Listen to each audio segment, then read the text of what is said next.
Assalamu alaikum, dear student. We have already studied in a last lecture lysosome, endoplasmic reticulum, and Golgi apparatus. In this lecture, we will study in nucleus structure, ultrastructure of nucleus. Nucleus, it is the last topic in our chapter. So what is nucleus? Nucleus control all activity of the cell organelle. Cell organelles की all activity को control करना किसकी responsibility है? Nucleus की responsibility है. क्या होता है इसके अंदर, कहाँ पे प्रेजेंट होता है? तो इससे पहले भी हम लोग समझ चुके हैं कि न्यूक्लियस कहाँ पे रहता है. तो nucleus present in a centre region in eukaryotic cell, but in the prokaryotic cell nucleus are not present in a center region, they are peripheral region. Centre में न्यूक्लियस प्रेजेंट होता है. अब जितने भी सेल ऑर्गेनिल हैं इसकी study हम लोग कर चुके हैं. अब हम लोग स्टडी किसकी कर रहे हैं? न्यूक्लियस की. अब न्यूक्लियस का स्ट्रक्चर कैसा होता है? तो सबसे पहले outer nuclear membrane is present, inner nuclear membrane is present. Nuclear membrane के बीच बीच में एक माइन्यूट गैप होता है और ये एक लेयर से फिलअप होता है. इसको नाम क्या दिया गया है? इसका नाम क्या दिया गया है? न्यूक्लियर पोर, है ना. और इनर न्यूक्लियर मेम्ब्रेन और आउटर न्यूक्लियर मेम्ब्रेन के बीच में पेरी न्यूक्लियर स्पेस होती है. अंदर जो इरेगुलर शेप के ये जो इरेगुलर शेप के थ्रेड लाइक स्ट्रक्चर दिखाई दे रहे हैं उनको क्या बोला गया है? हेट्रोक्रोमैटिन, क्रोमैटिन थ्रेड बोला गया है उसको, है ना. अब हेट्रोक्रोमैटिन किसको बोला जाता है और यूक्रोमैटिन ये हम लोग देखेंगे इंशाल्लाह अभी. उसके बाद क्रोमोसेंटर प्रेजेंट होता है, कैरियोजोम प्रेजेंट होता है, कैरियोलिम्फ प्रेजेंट होता है ना. कैरियोलिम्फ प्रेजेंट होता है और बीच में न्यूक्लियस के अंदर ही बीच में एक न्यूक्लियोलस प्रेजेंट होता है. अब ये न्यूक्लियोलस, ये जितने भी न्यूक्लियस के अंदर जितना भी मटेरियल है उसकी एक्टिविटी को ये न्यूक्लियोलस कंट्रोल करके रखता है. अब हम लोग वन बाय वन देखते हैं कि क्या कौन कौन सी लेयर है और उसको किस तरीके से डिस्क्राइब किया गया है. So nucleus, nucleus is called centre of the cell. Cell के सेंटर में न्यूक्लियस प्रेजेंट होता है. In eukaryotic cell nucleus is distinct. It consist of following component. कौन कौन से कंपोनेंट ये कंसिस्ट करती है? तो पहले ये न्यूक्लियर इन्वेलप को बताती है. क्या है ये न्यूक्लियर इन्वेलप? न्यूक्लियर इन्वेलप क्या होता है? तो it is boundary of the nucleus. It consist of two membrane. क्या बताया जा रहा है? It is boundary of the nucleus. Nucleus के बाउंड्री में न्यूक्लियर इन्वेलप मौजूद होगा. ये दो लेयर को कंसिस्ट करेगा. एक आउटर मेम्ब्रेन है, दूसरी इनर मेम्ब्रेन है, अभी हम लोगों ने देखा. और ये इनर मेम्ब्रेन और आउटर मेम्ब्रेन इनक्लोज होगी और एक स्पेस बताएगी. This space is called as a perinuclear space. और इस स्पेस में फिल्ड होगा perinuclear fluid. The envelope contain some minute opening. ये इन्वेलप में बहुत माइन्यूट ओपनिंग प्रेजेंट होगी और उस ओपनिंग को बोला गया है न्यूक्लियर पोर्स. अब ये ओपनिंग क्या काम करती है? तो these pores exchange material between nucleus and cytoplasm. Nucleus और साइटोप्लाज्म के बीच में जो मटेरियल है वो एक्सचेंज करेगी. अब एक्सचेंज किस मैनर में होगा, किसके ज़रिए होगा? तो न्यूक्लियर पोर्स के ज़रिए होगा, है ना. These pores exchange material between nucleus and cytoplasm. The nuclear envelope separate the nucleus from cytoplasm. Nuclear envelope separate करेगी साइटोप्लाज्म से न्यूक्लियस को. नेक्स्ट इज द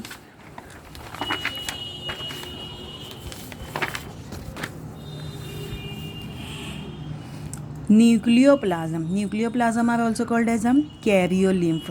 जैसे साइटोप्लाज्म होता है, सेल के अंदर साइटोप्लाज्म प्रेजेंट होता है, तो वैसे ही न्यूक्लियस के अंदर न्यूक्लियोप्लाज्म प्रेजेंट होते हैं। It is a fluid filled in nucleus, एक तरीके का फ्लूइड है जो न्यूक्लियस के अंदर फिल्ड अप होता है। It contain various substance like nucleic acid, protein, minerals and salt. Chromatin fibre and nucleolus are suspended in the nucleoplasm.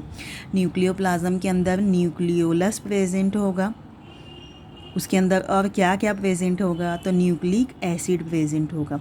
अब न्यूक्लिक एसिड दो अलग अलग तरीके को शो करेगा, एक न्यूक्लियोसाइड को, दूसरा न्यूक्लियोटाइड को, ये भी हम लोग आगे समझेंगे ना। प्रोटीन होगा, मिनरल्स होगा, सॉल्ट होगा। उसके बाद क्रोमेटिन फाइबर। क्रोमेटिन फाइबर क्या है, ये थ्रीड लाइक स्ट्रक्चर जो इरेगुलर शेप का देखे हैं ना हम लोग, धागे के जैसा हिस्सा, वो क्या है, क्रोमेटिन फाइबर से है ना। ये सब कहाँ पे रहेंगे, न्यूक्लियस के अंदर, और न्यूक्लियोलस भी प्रेजेंट रहेगा न्यूक्लियोप्लाज्म में। Next is the nucleolus.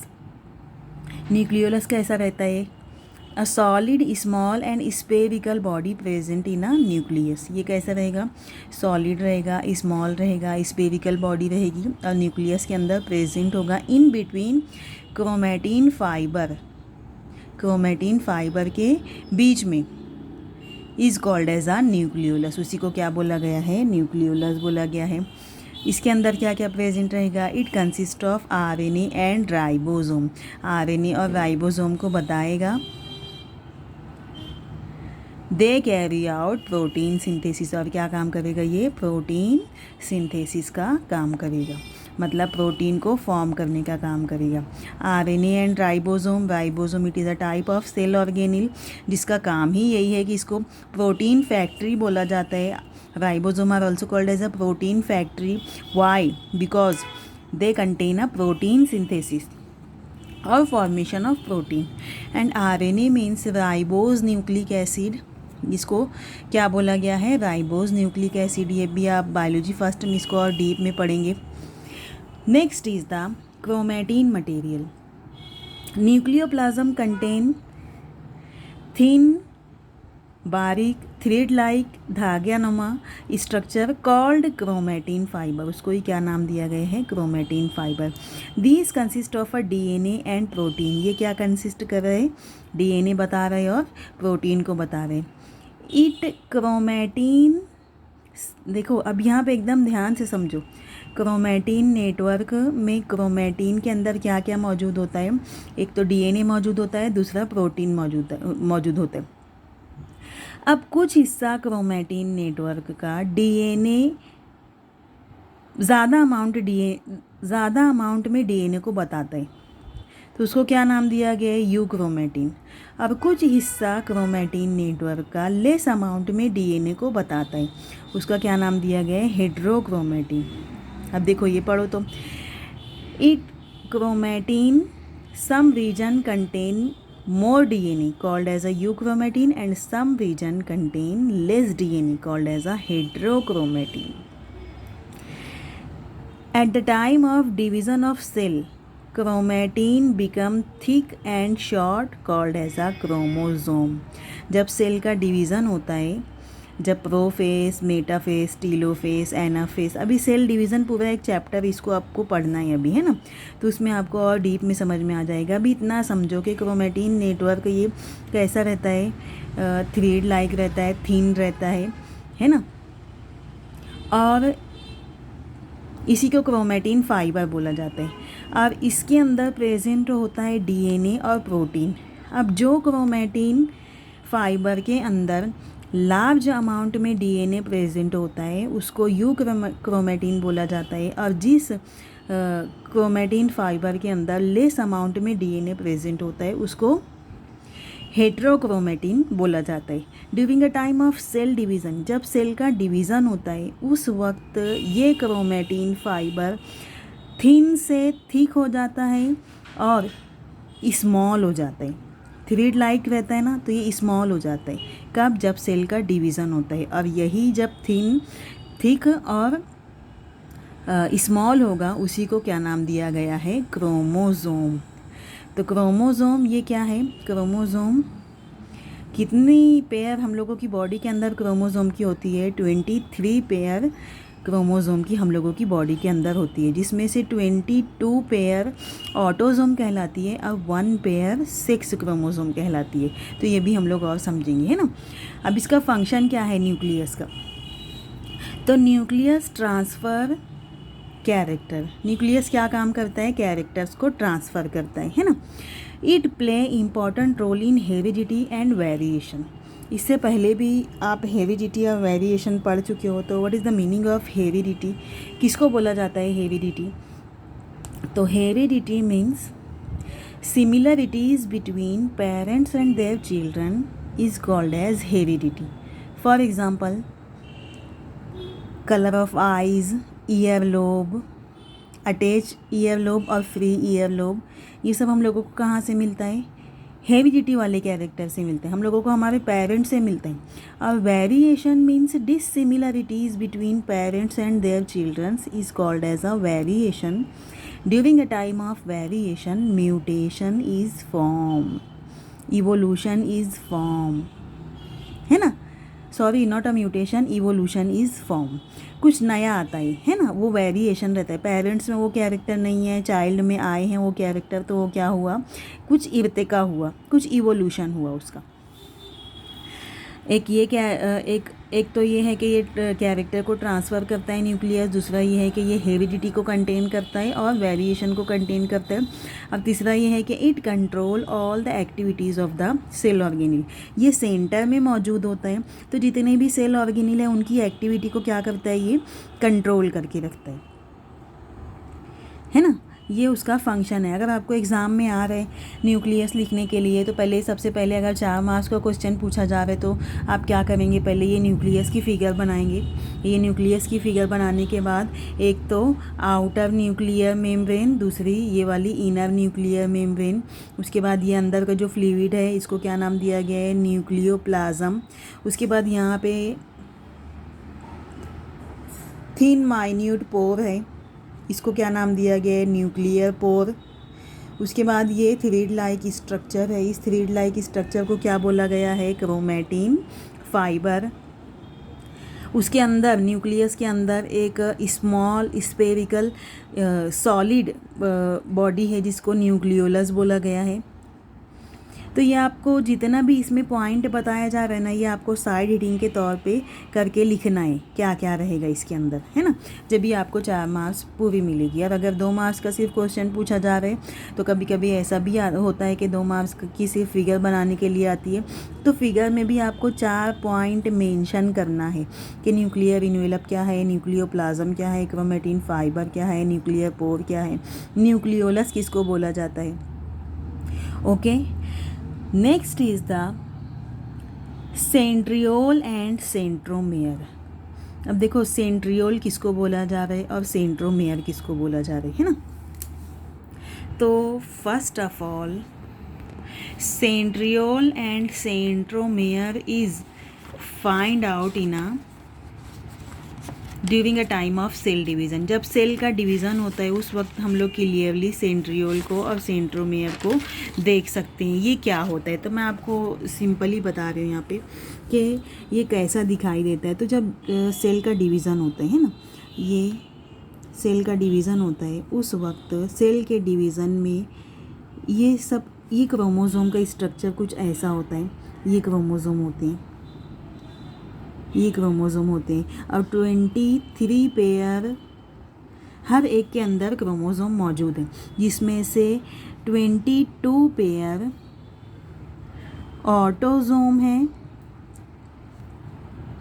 Autosome, और बाकी 1 पेयर सेक्स क्रोमोसोम है। अब देखिए, जो सेक्स क्रोमोसोम है उसमें मेल की बॉडी के अंदर का एक्स और वाई क्रोमोसोम है और फीमेल की बॉडी के अंदर का एक्स क्रोमोसोम है। अब ये इतना जो ऑटोसोम है, ये इतना सबकी बॉडी के अंदर का कैसा रहेगा? सेम रहेगा ऑटोसोम, है ना। डिफरेंस कहाँ पे हो रहा है, जो एक्स वाई क्रोमोसोम है और एक्स एक्स क्रोमोसोम है, जिससे आइडेंटिफाई हो रहा है कि मेल क्या है और फीमेल क्या है। हम लोगों को समझना ये है कि यहाँ पे सेंट्रोमेयर और सेंट्रियोल किसको बोला जाता है। तो जब सेल का डिवीज़न होता है, अब उसके बहुत सारे स्टेजेस जो बनती है, जिसमें पहली है प्रोफेज़ है, उसके बाद है एनाफेज़ है, फिर मेटाफेज़ है और लास्ट वाला टीलोफेज़ है। तो मैं आपको बता रही हूँ कि मेटाफेज़ में ये क्रोमोसोम कहाँ पे आ जाते हैं, इक्वेटर में, बीच में आ जाते हैं। ये क्रोमोसोम ऐसे इक्वेटर में आ जाते हैं। तो ये क्रोमोसोम इक्वेटर में उस वक्त आते हैं जब सेल कॉम्प्रेस होता है और सेल के अंदर से स्पिंडल फाइबर्स निकलता है, स्कैटर्ड होता है स्पिंडल फाइबर्स सेल के अंदर से। तो ये क्या हो गया हम लोगों का, सेंट्रियोल हो गया, है ना। और ये क्या है, क्रोमोसोम जो शो कर रहा है बीच में, ये सेंटर है, तो इसको नाम क्या दिया गया है, centromere. During a time of cell division, जो एनिमल सेल का डिवीज़न होता है एनिमल्स में, उस वक्त सेंट्रोमेयर और सेंट्रियोल ये देखने में आता है। तो सेंट्रियोल स्पिंडल फाइबर्स को स्कैटर करता है और क्रोमोसोम के सेंटर में सेंट्रोमेयर प्रेजेंट रहता है। ये भी हम लोग और डीप में पढ़ेंगे जब सेल डिवीज़न ये चैप्टर स्टार्ट होगा उस वक्त, है ना। तो अभी हम लोग देखते हैं कि इसका क्या पॉइंट्स दिया गया है, किसका, सेंट्रियोल और सेंट्रोमेयर का। तो it is a circular region found near the nucleus in animal cell. ये सर्कुलर शेप का रीजन है और कहाँ पे प्रेजेंट है, ये न्यूक्लियस के करीब में प्रेजेंट है। It consists of a pair of cylinders called as a centriole suspended in amorphous substance. ये बहुत सारी पेयर है इसकी, किसकी बहुत सारी पेयर है, सेंट्रियोल की, है ना। अब ये कहाँ पे सस्पेंडेड है, सिलेंड्रिकल फॉर्म में है। अब ये कहाँ पे सस्पेंडेड है, centriole suspended in amorphous substance, amorphous substance के पास ये सस्पेंडेड है। The cylinders are perpendicular to each other, each cylinder consist of a, एक के बाद एक ये परपेंडिकुलर में, मतलब सिलेंडर का एक बंच है जिसको सेंट्रियोल नाम दिया जा रहा है ना। तो ये क्या है, each cylinder consist of a 9 set of triplet microtubule. इसके अंदर कितने हैं, बहुत सारे सेट हैं जिसमें नंबर दिया गया 9 set of triplet microtubule made up of tubulin. ये ट्यूबिलिन एक तरीके का प्रोटीन है। The centromere form spindle fibres during a cell division. Centromere spindle fibres को बता रहे कब, जब सेल का डिवीज़न हो रहे। तो आपको सिर्फ याद क्या रखना है कि जब सेल का डिवीज़न होता है उस वक्त ये सेंट्रियोल स्पिंडल फाइबर्स को स्कैटर करता है। जब क्रोमोसोम बनता है उस वक्त सेंटर में सेंट्रोमेयर प्रेजेंट होता है। तो मेन यही बताना है आपको। अब देखिए और उसको हम लोग देखते हैं क्या है ये।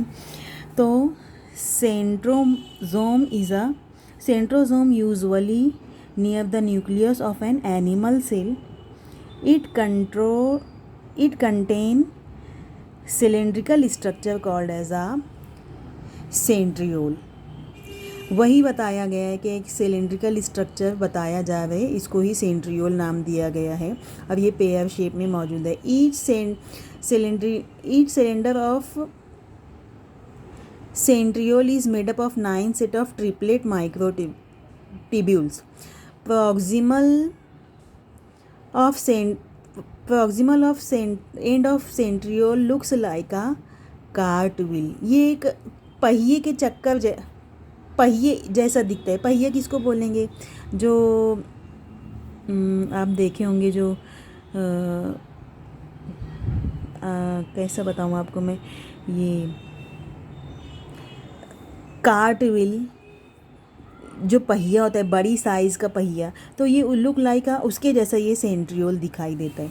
The centrosome help in spindle apparatus during a time of cell division. जब सेल का डिवीज़न होता है उस वक्त ये सेंट्रियोल स्पिंडल फाइबर्स को ये क्या करता है, स्कैटर करता है। It forms basal body of cilia and flagella. ये फॉर्म करता है बेसल बॉडी, सिलिया और फ्लैजिला को। तो सिलिया किसको बोला जाएगा? जब पैरामीशियम की जो बॉडी होती है, ये पैरामीशियम है,